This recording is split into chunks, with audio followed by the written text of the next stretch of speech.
no one minded. So hello and welcome. This is the third webinar by Custom MT, and today I'm joined by Dr. Al Romel and Martina Pankot. Hello. Hi, everybody. Hi. Excellent. So Dr. Al Romel is a very famous person. He's a very famous person in the industry. He invented the multi-dimensional quality metrics that many of us are using to track quality, or at least a version of these metrics. And he's been rolling with CSA research for maybe 5 or 7 years now, right? Since 2016. So 5 years. And that's not to say nothing that about his mustache, because he is now the only person in the industry after Gary Leffman shaved his with a mustache. And I know, Aro, that you play bagpipes, so multi-talented person. And we had many opportunities to listen to you play at various events, and it's always impressive. Thanks. Martina leads the localization team at Klook. Klook is the Asian TripAdvisor, and Martina has a pretty sizable team. We discussed with Martina that she sometimes makes dolls.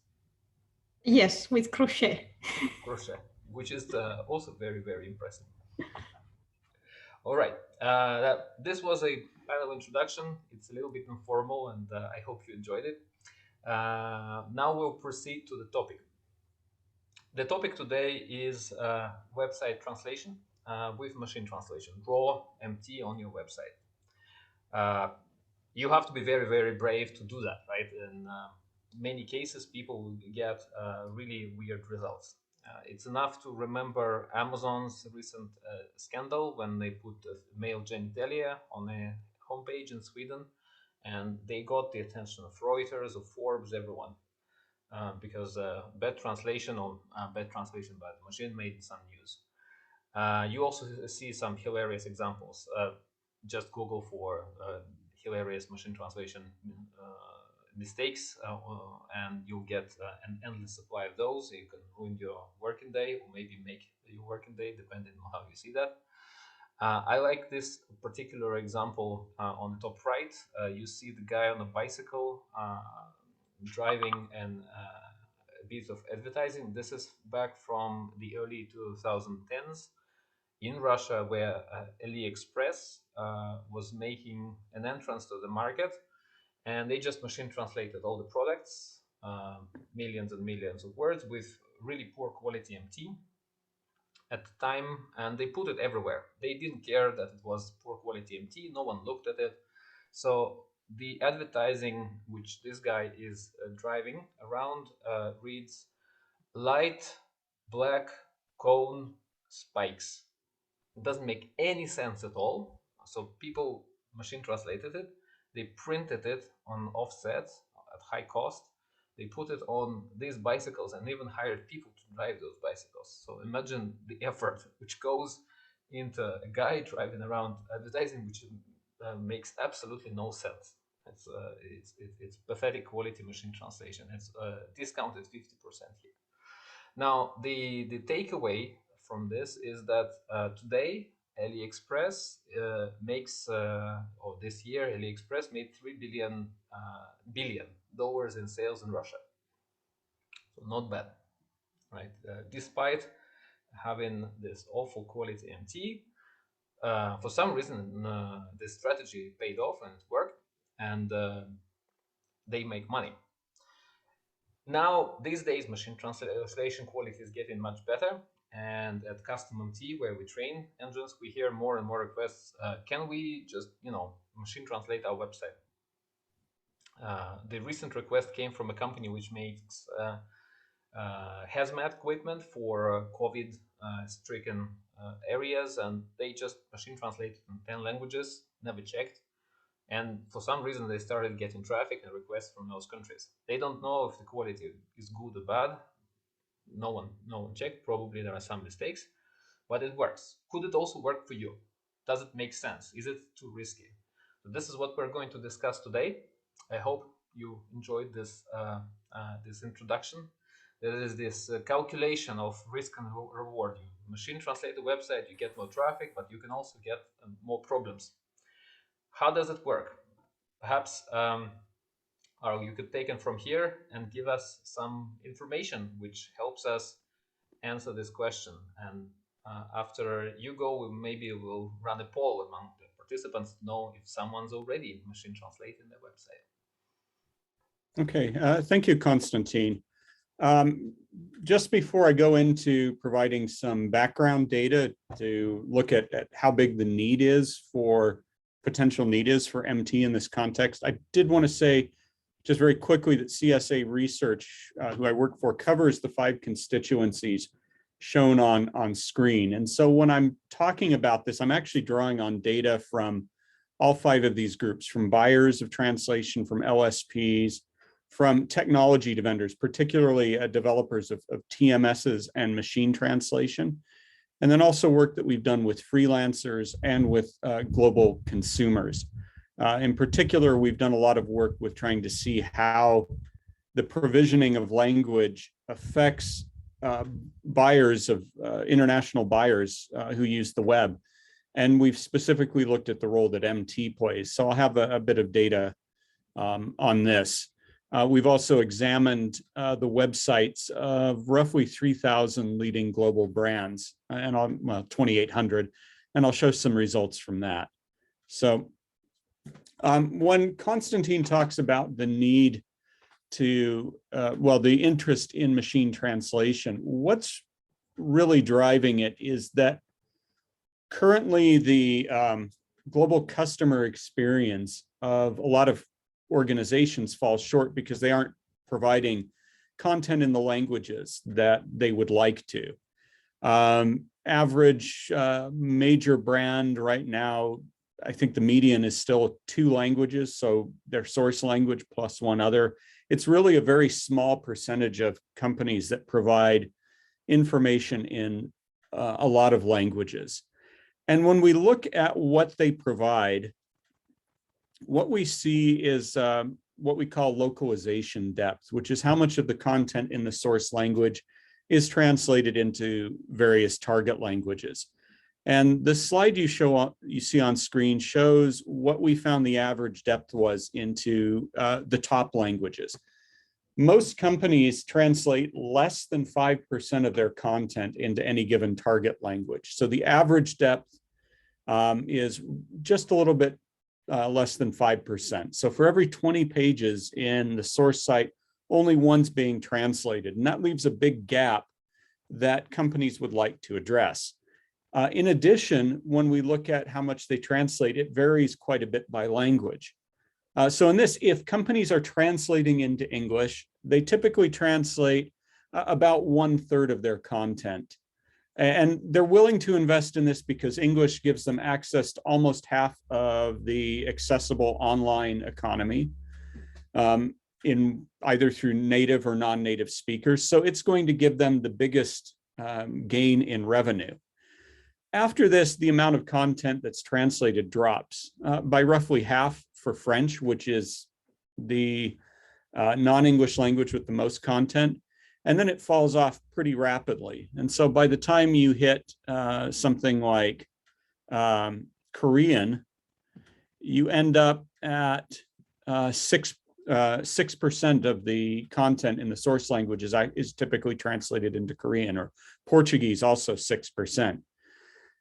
So look at each of these bars, and what you see is that there's a real gap in what someone coming in the native language will experience and what somebody outside coming in with a different language will experience.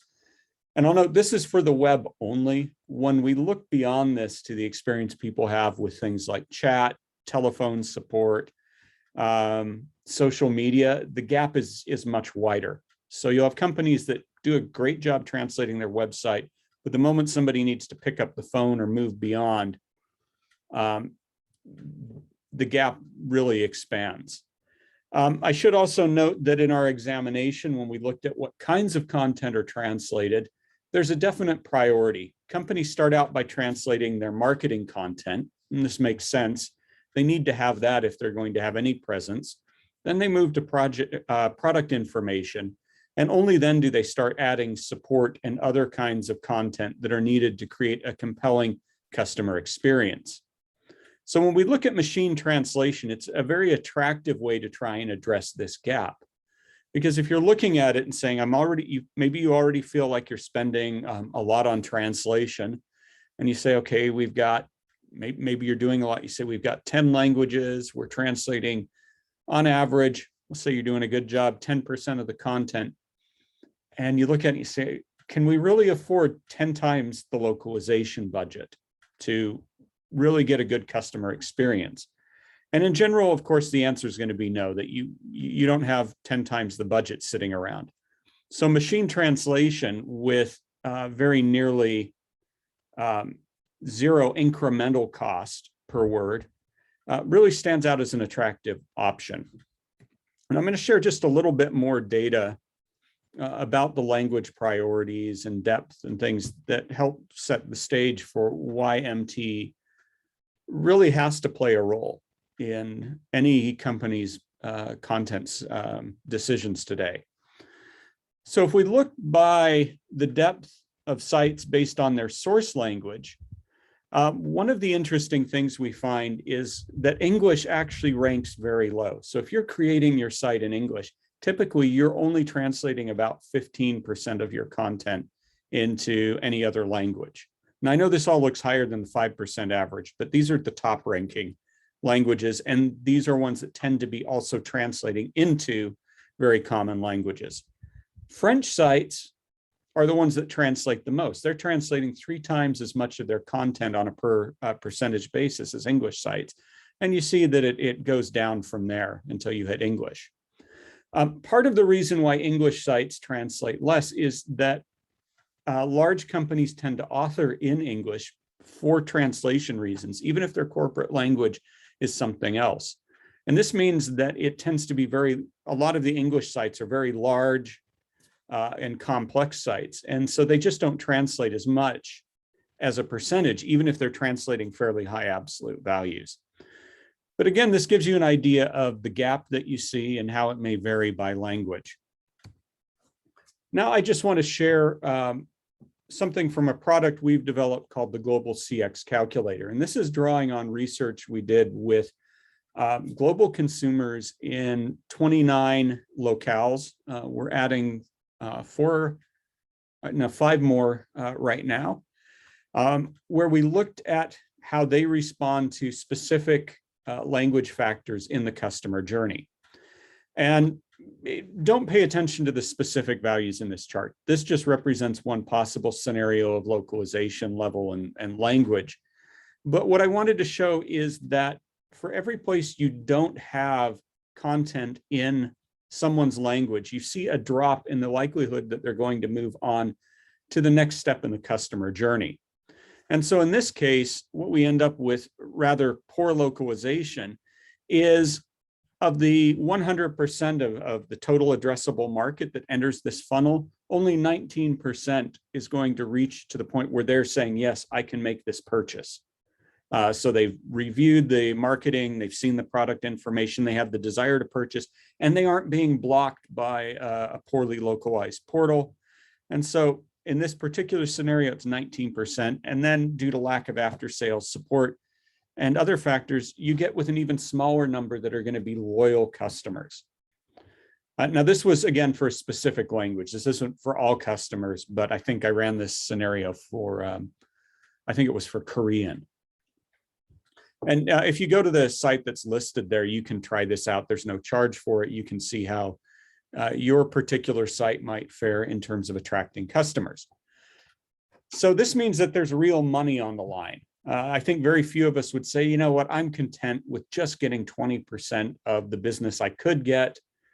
And then the cost, among other things, to do that is localization. And here, machine translation can play a real role in things like product information, where it's relatively predictable, it's often structured and easily translatable, or in support, where often the need isn't to have great, brilliant text, but something that can simply meet requirements and allow people to solve problems.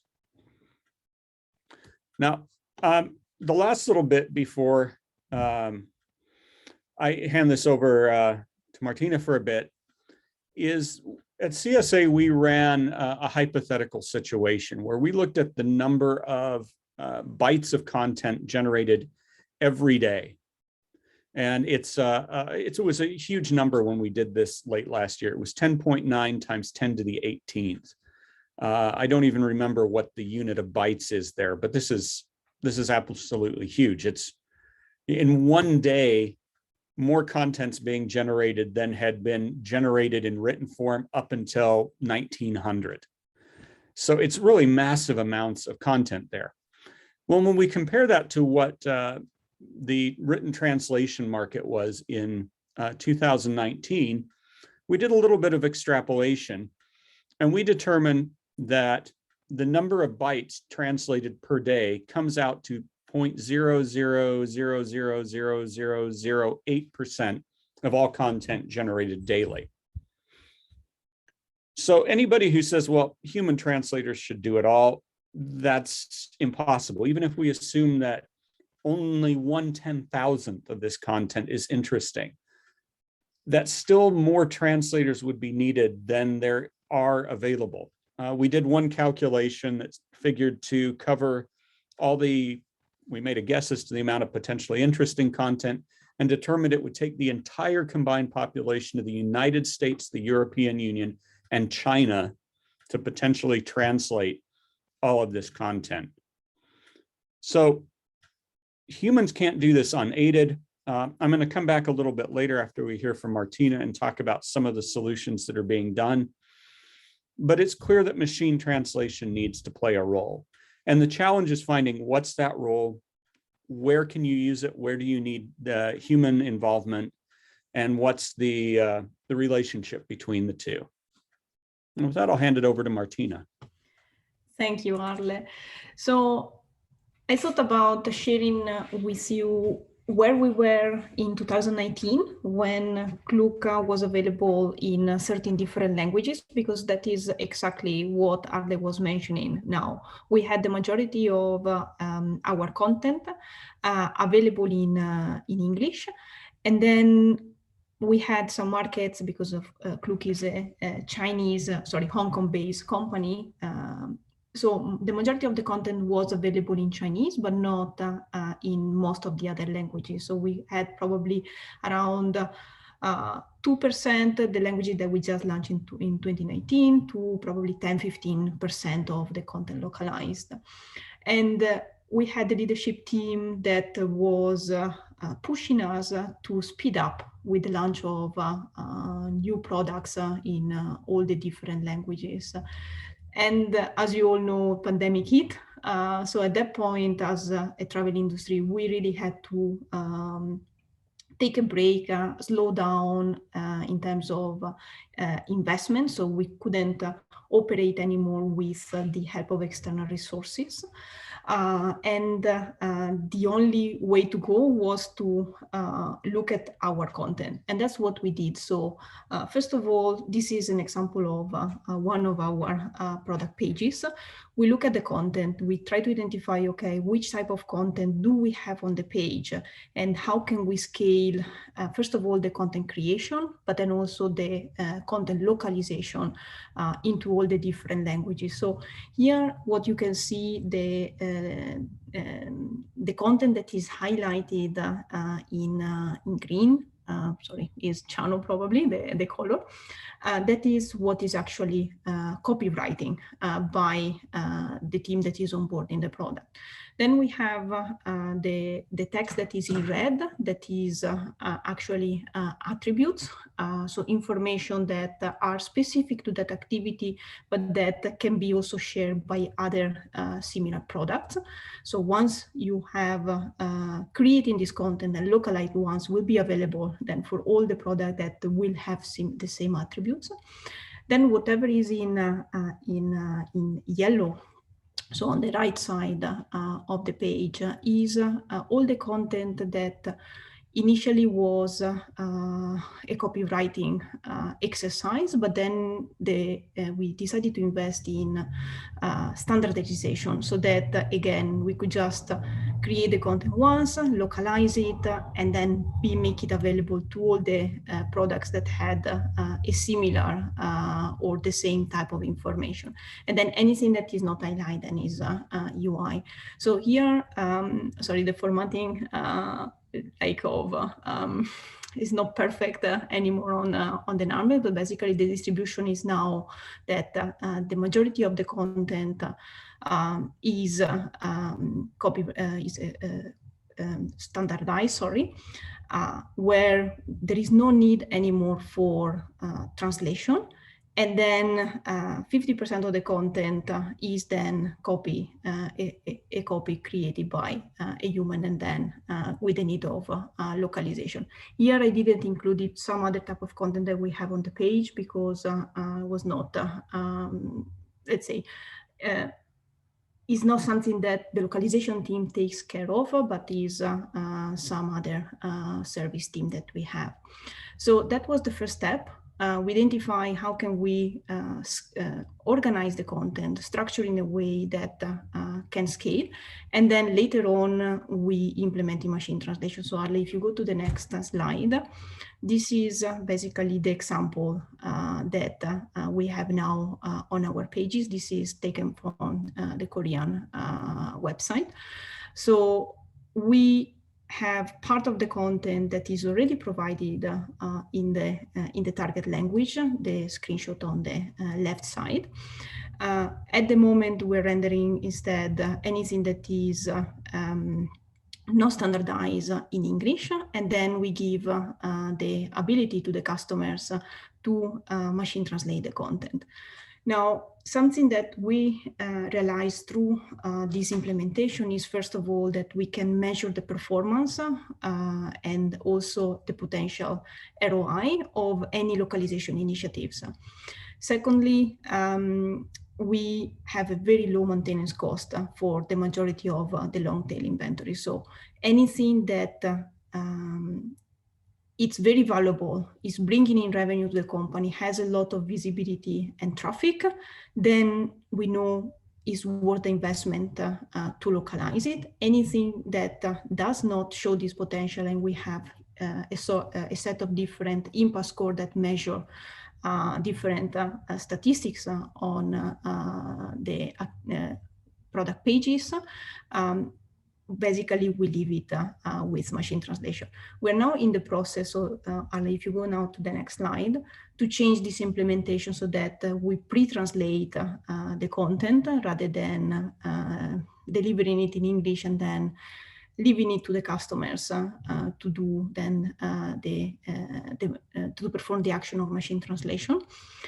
Because we also realized that that's not optimal for many reasons. First of all, is hurting the customer experience. So we did a C-test, A/B testing, we call them C-test in our organization, where we identified that the exit rate for the pages where the English is delivered to the customer compared to the machine translated content is way higher than the one where we do the machine translation, and that is delivered directly to the customers.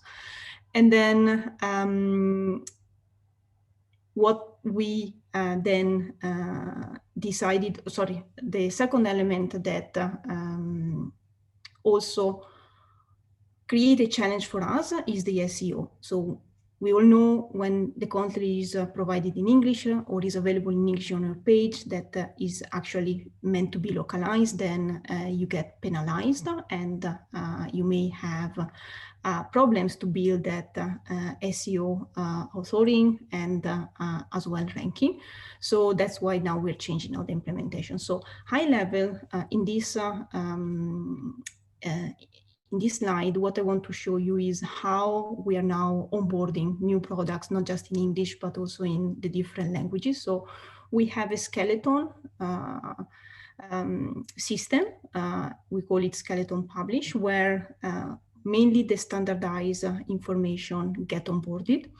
and they're already available to the customer on the front end without the need of having the machine translation process or workflow in place. Then once we see that that product is showing some potential of ROI, we start adding additional content. By adding additional content, then we, in terms of localization, we do machine translation content, again, provided directly on the front end. And then we have, at that point, we are measuring what is the performance of the product launched with machine translation. And the one that have the potential and show a high ROI for localization, then only these products get added to the pipeline for human translation.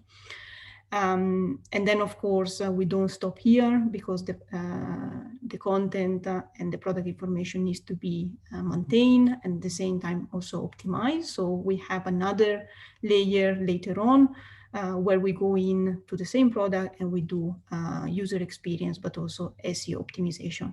This new way of onboarding in the English, but also in the local language, all the different products that we have available to our customers was able to reduce the time to market from the products from time frame of, I think it was 3 to 6 months to basically, we're talking about is immediately available in the skeleton.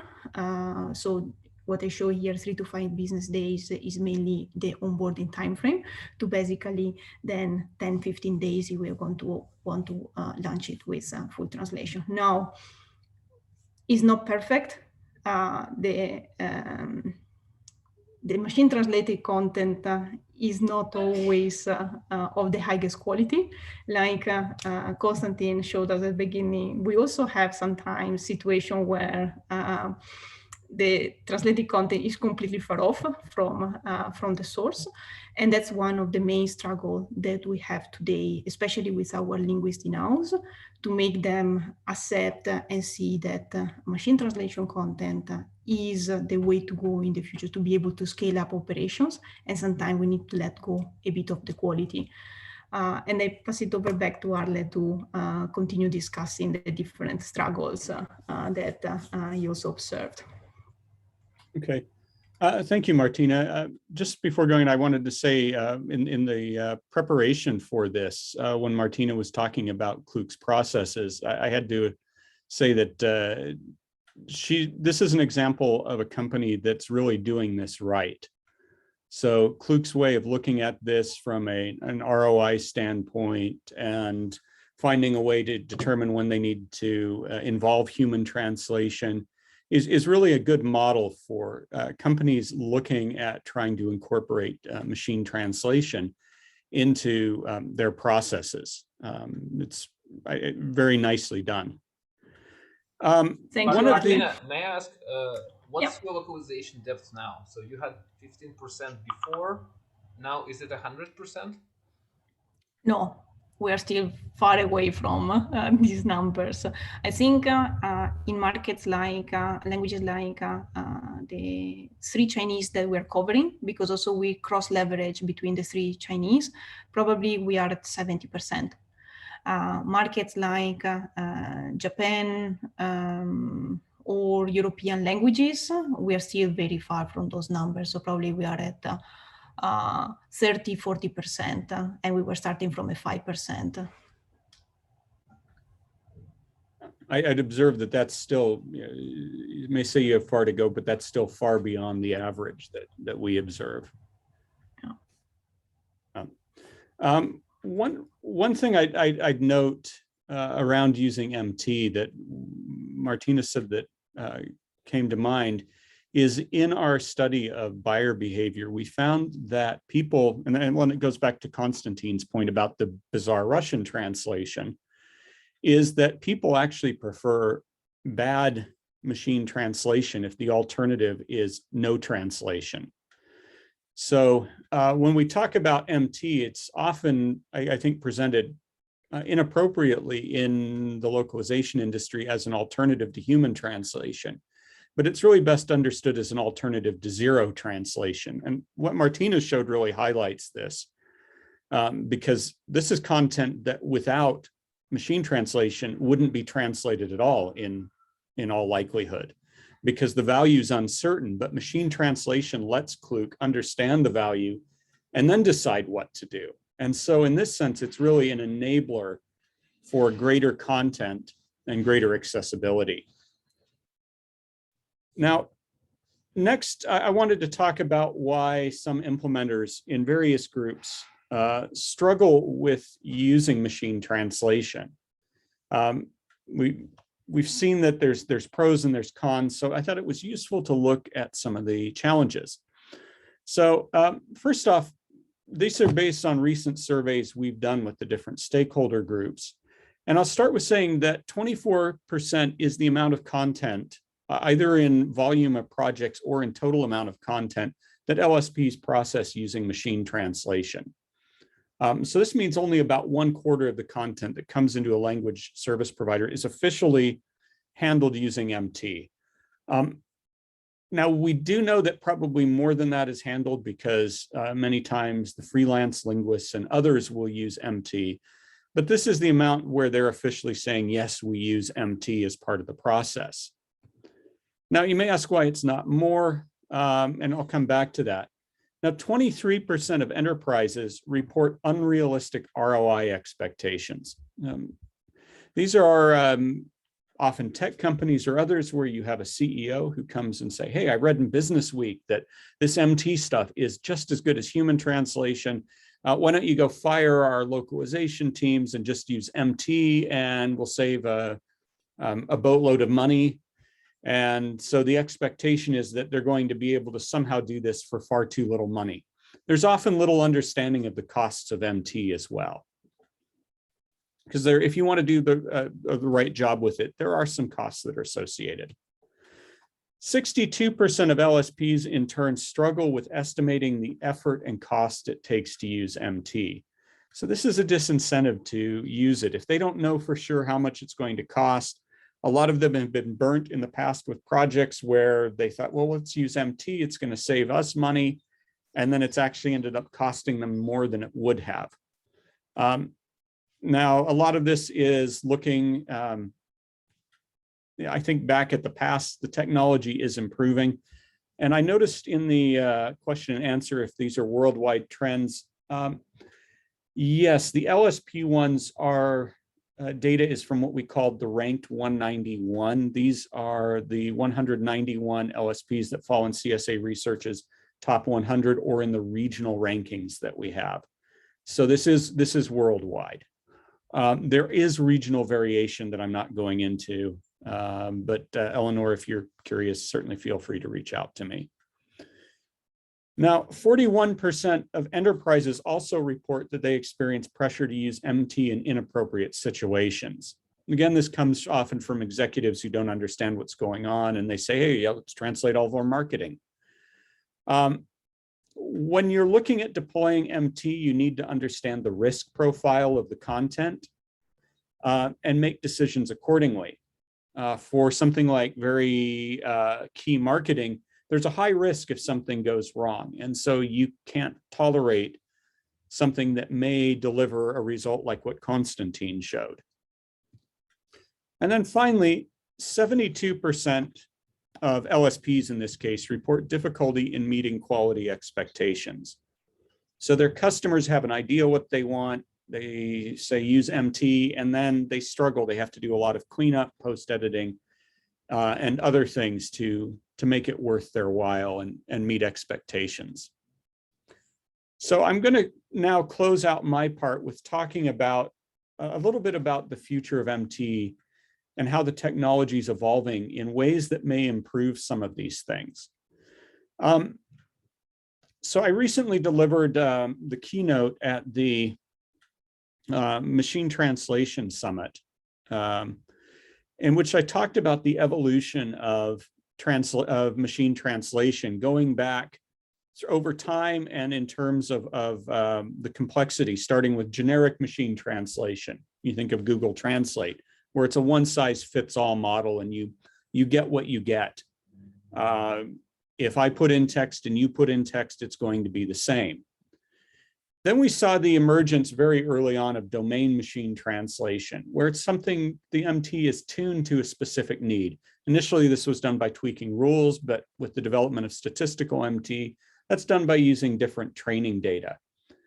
And if you're looking at using MT for your website, I'd strongly encourage you to look at least using domain trained MT, because then it gets the terminology and some other aspects of the text. They're more likely to be right than if you use generic MT.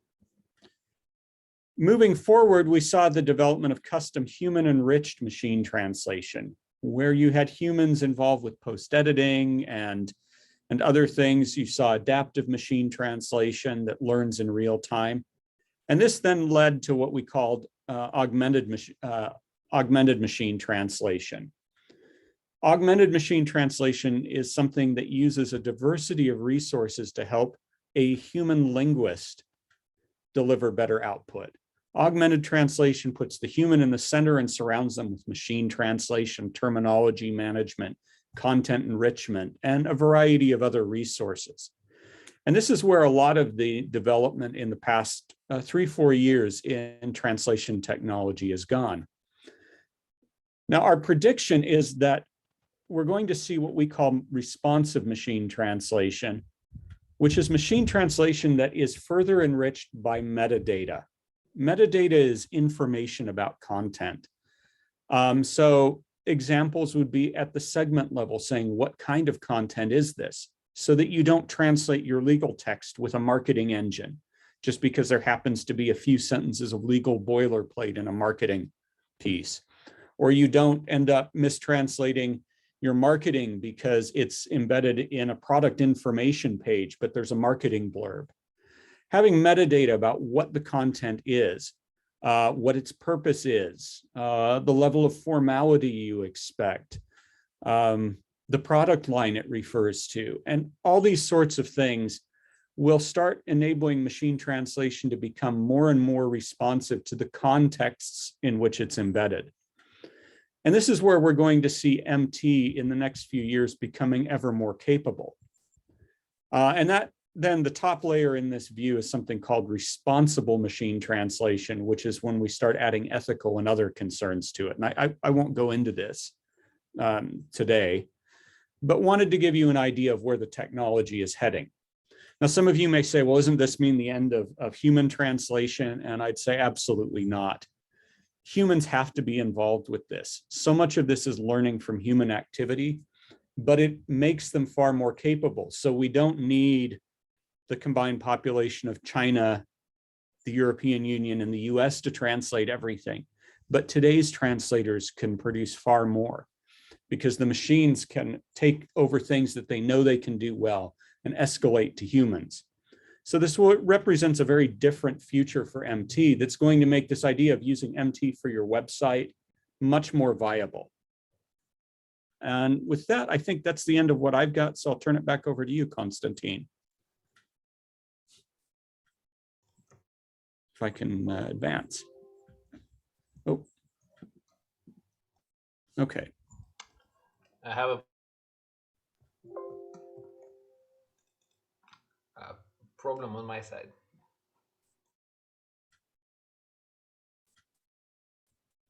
We could hear you there briefly.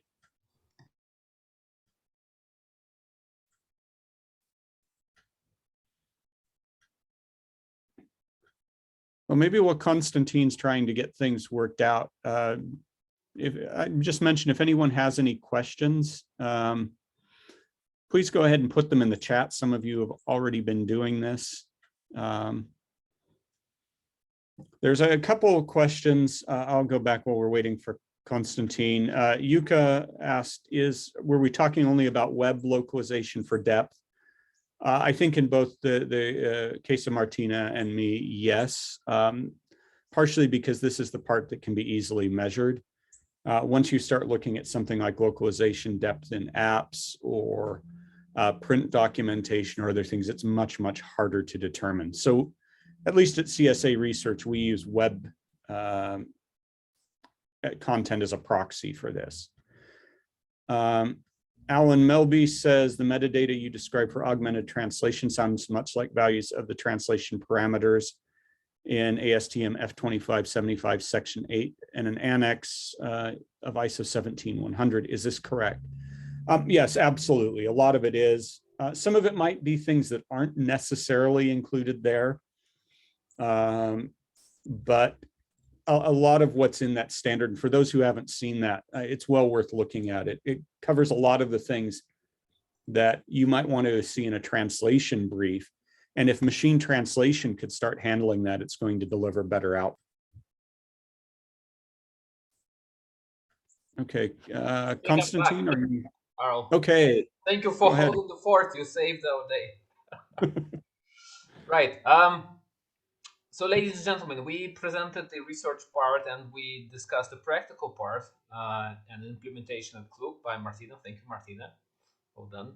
Now let's talk about you. I know that in the room today we have many interesting people. I'm looking forward to hearing from Loic. I guess, Loic, you're doing something like this on your website, maybe from Nander and Ludek, if you have something to share.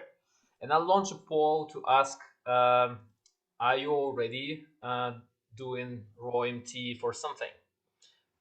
Is there an area in your localization program that you cover with unedited, unrevised, unverified MT that no humans have looked at?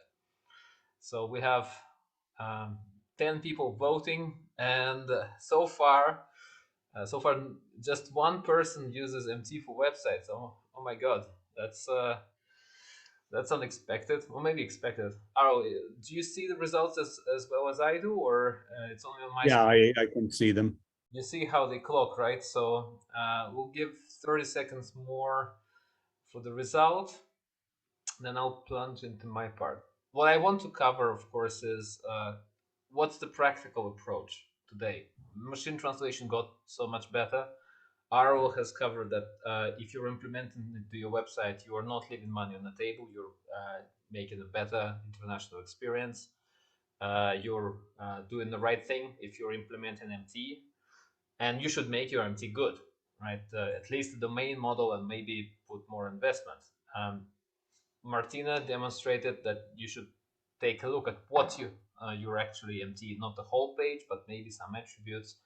Identifying which content is suitable. Let's discuss more of the practicalities. Now I'm ending the poll. Half of us have voted, and as you can see, I hope you can see it right now, that raw machine translation shall not pass. So you shall not pass. A little bit for email, a little bit for websites. What is other? Could you write us in the chat what you meant by other? 7 people mentioned that raw MT without human oversight is used for something else rather than this list. I would be curious to know which areas you cover. So in the meanwhile, I'll stop sharing and go to my piece on making MT better. So naturally, in the past 3 years, training has evolved, and many MT brands now offer training and adaptation towards a certain type of content, corporate language, terminology, and so on. Is that enough? Is training enough to mitigate the risk of poor quality translation? My answer is no, right? Even if you train the models, it doesn't mean that there shouldn't be any human oversight. In our practice, we've trained now almost 300 models. We see that the average improvement to the scores is 30%, so they improve by 1/3. And the average edit distance, if you give it to the human, is about 18%. So about 1 word in 5 still gets edited, right? If you show it to a human. Even with the investment that you make into training and preparation of the engines, they become more terminologically correct. They become much closer to what the humans would do. There's still some human oversight needed to bring it to human level. But it doesn't mean that should stop you from machine translating the website. Now, because of the improved quality of the engines, you see that with Portuguese, it's maybe like even 10%, 1 in 10 words edited. With Chinese and Japanese, the Asian languages, it's still a higher percentage, close to 30%, so 1 in 3 words edited.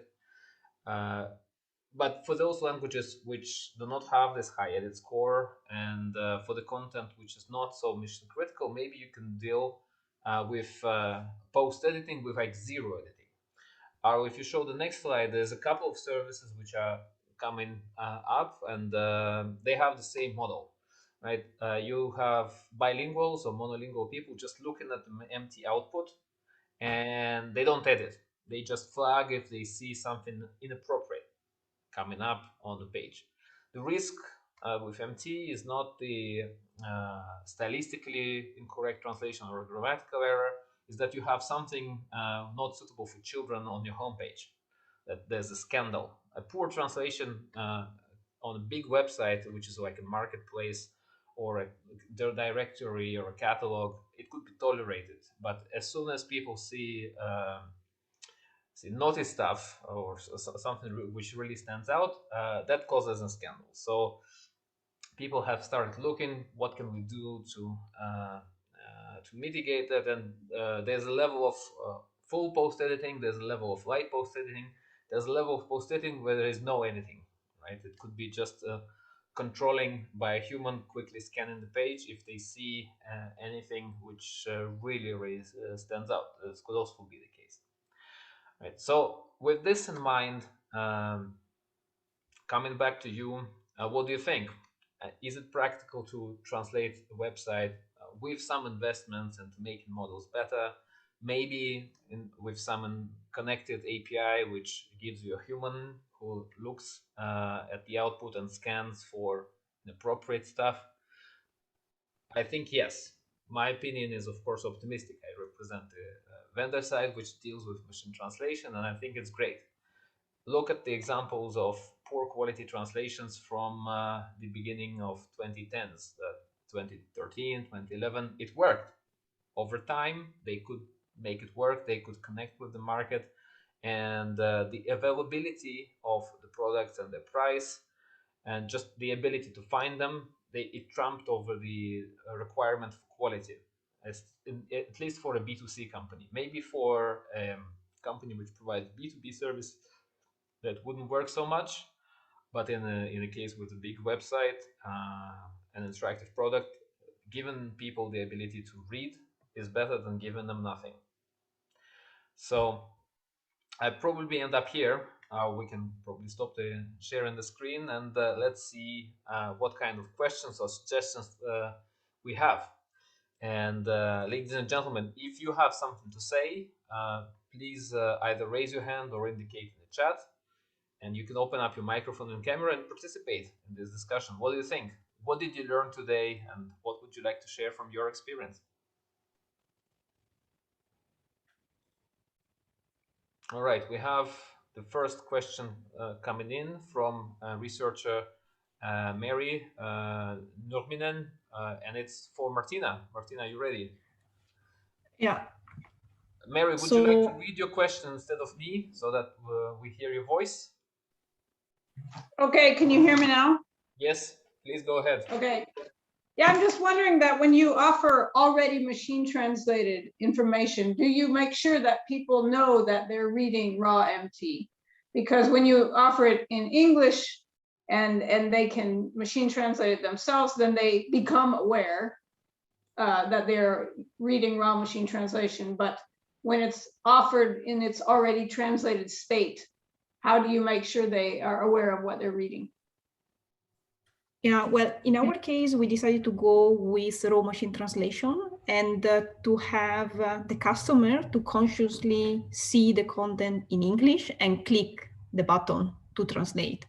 Because from our research, that was giving the customer already setting the right expectation to say, okay, this is not human translated, so there may be mistakes. So that was the first thing, the first approach. Now we also realize through A/B testing that is not the best approach. So the next iteration, and now if, for instance, if you go to our platform's website or apps, we don't have this functionality available because we are revamping it, will be instead to pre-translate, still deliver raw MT to the customers, but have a disclaimer that is warning them this has been translated through Google Translate. Click here if you want to see the original content, so that you set the right expectation to them that, okay, it's not a human, it's a machine that did the translation, and therefore there may be mistakes. Okay, thank you.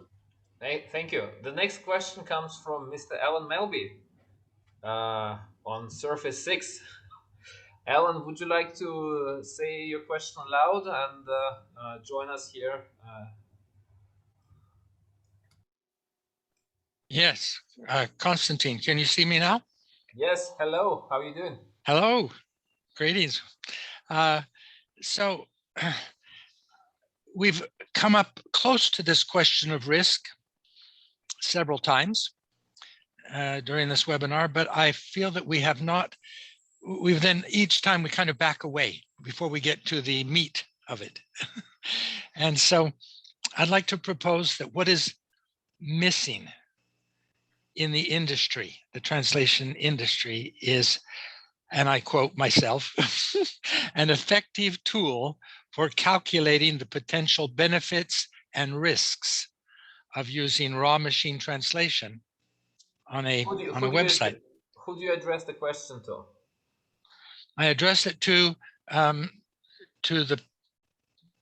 Arl, because he represents, first to Arl, because he represents an organization that has contact with many translation companies in the industry. Does this tool exist and I just don't know about it, or is it needed, or is it something that's not needed? This is I think this is an important question. Yeah, there are a couple companies that claim to do this, and I hate to admit this, there's a company, and every time I go to mention it, I forget its name. It's run by a German fellow who lives in Armenia. Model Front, yes, they claim to do this. Now, I don't know how well they do this, but they're specifically addressing doing evaluation of well, translation, generally MT, but translation in general, based on some assessment of risk. There isn't any chance of putting their URL in the chat. It sounds very interesting. Yeah, I will try to integrate them right now. They only have a small user base. I'll put the URL. Thank you for remembering the name. I don't know what it is about them, but I can never remember their name, and it embarrasses me every time. So yes, there is a need for this. We're starting to see this as well from some of the quality estimation tools. They aren't directly assessing risk, but what they do that's related is identify text that seems at least statistically anomalous with respect to known good translations. Now, of course, that won't catch risk that might show up that isn't going to be detected this way, but it can at least flag things where the machine is able to give an independent voice from the MT engine and say something seems off here. But yeah, a tool like this would absolutely be needed. I think we're still a bit premature for saying there's anything that really addresses this need systematically. Thank you. While I have the floor, Konstantin, may I mention something that combines the risk question and the disclaimer question that I heard just a couple of weeks ago from the DGT, the European Commission's Directorate for General for Translation, the largest translation department in the world. May I? Please go ahead. After you said European Commission, how can we say no? So I heard this from Ingemar Strandvik. If you want to fact check it. And he told me that there is an organization within a committee or a team within the DGT that evaluates risk of using raw machine translation on European websites, official. These are, Europa, the official that have the domain of Europa, and they don't do this on a binary basis. This is something that hasn't been mentioned yet in this webinar. They do not say, for this website, it will be all human translation. For this website, it will be all raw machine translation. They say, in general, the top level page, or maybe 2 levels, will always be human translation. And then when you get down to lower levels, depths of localization, then this team makes a human decision, web page by web page. And they decide whether the web page can be presented with raw machine translation. And if the answer is no, then that web page is not localized. So the depth is reduced, as we've seen. If the answer is yes, then it's pre-translated with a European machine translation system, and a big disclaimer is listed that this page, not this website, but this web page has been translated using raw machine translation, and we make no guarantees of any indication of accuracy.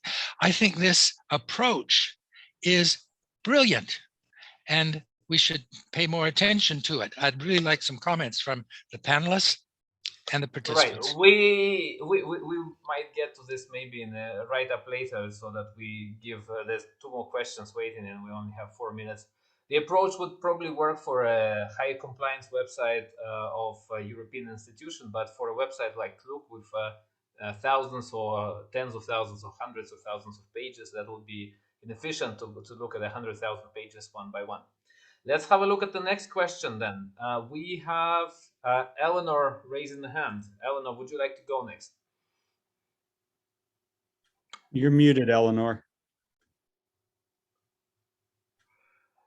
Silly me, should have known better. Okay, my question is, and it links up with Alan's question about disclaimers. Martina mentioned the issue of having disclaimers on their website or on particular pages, but then added that they add the original text there. If I understood you correctly, Martina. What would be the purpose of adding the original there? Because the user doesn't understand that original language. Is the idea that they should now go and have it machine translated themselves, or what's just the idea behind having the original there with a disclaimer? Yeah, the idea is that based on our research, not a portion of our customers can speak or can read English.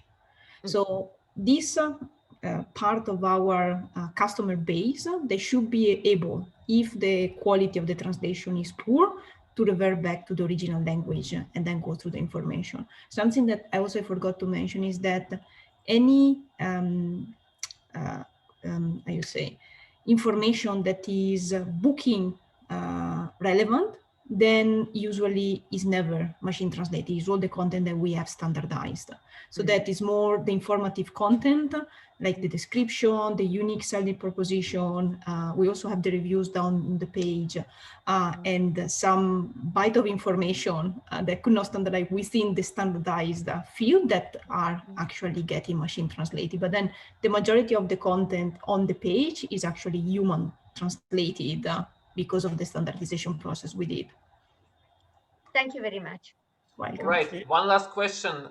Mary, go ahead, because I see Kirill's question was before, but I can answer to him separately in a separate presentation. And this is not a question. I wanted to comment on Eleanor's question.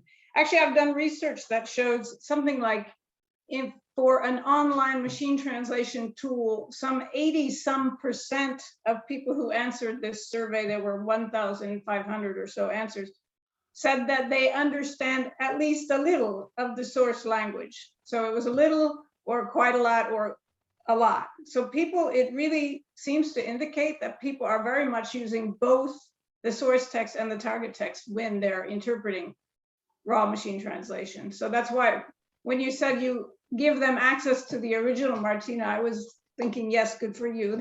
Very important. Perfect. Well, thank you very much. That matches our findings as well. Arul? I was just say that matches our findings at CSA Research as well. So we agree, we all agree on the point. That's a very fine way how to wrap it up. I feel like we opened the topic, but there's much left unsaid and still to cover with more practical examples and discussions. We didn't hear today from other practical website leaders who were in the room silently listening to us and brooding about their localization programs. If you have something to say, or if you'd like to continue this topic, let us know, maybe in the chat now, or send us a follow-up message, and we'll see how this topic can progress. Definitely for me, the takeaway is that yes, to MT, raw MT and edit on a website with caution, with engine preparation, content selection, some metadata that are indicated. So use it, but responsibly. Eventually, we might arrive at a responsible MT across the board. Thank you very much for being here, for listening. We'll post the recording online, and I hope you enjoyed the webinar. Thank you very much to our panelists and people who asked the questions. You made it very interactive and fun. Have a good day and Thank you. Have a good evening. Thank you. Bye, everyone. Bye, everyone. Thank you. Thank you. Very nice. Thank you, everyone.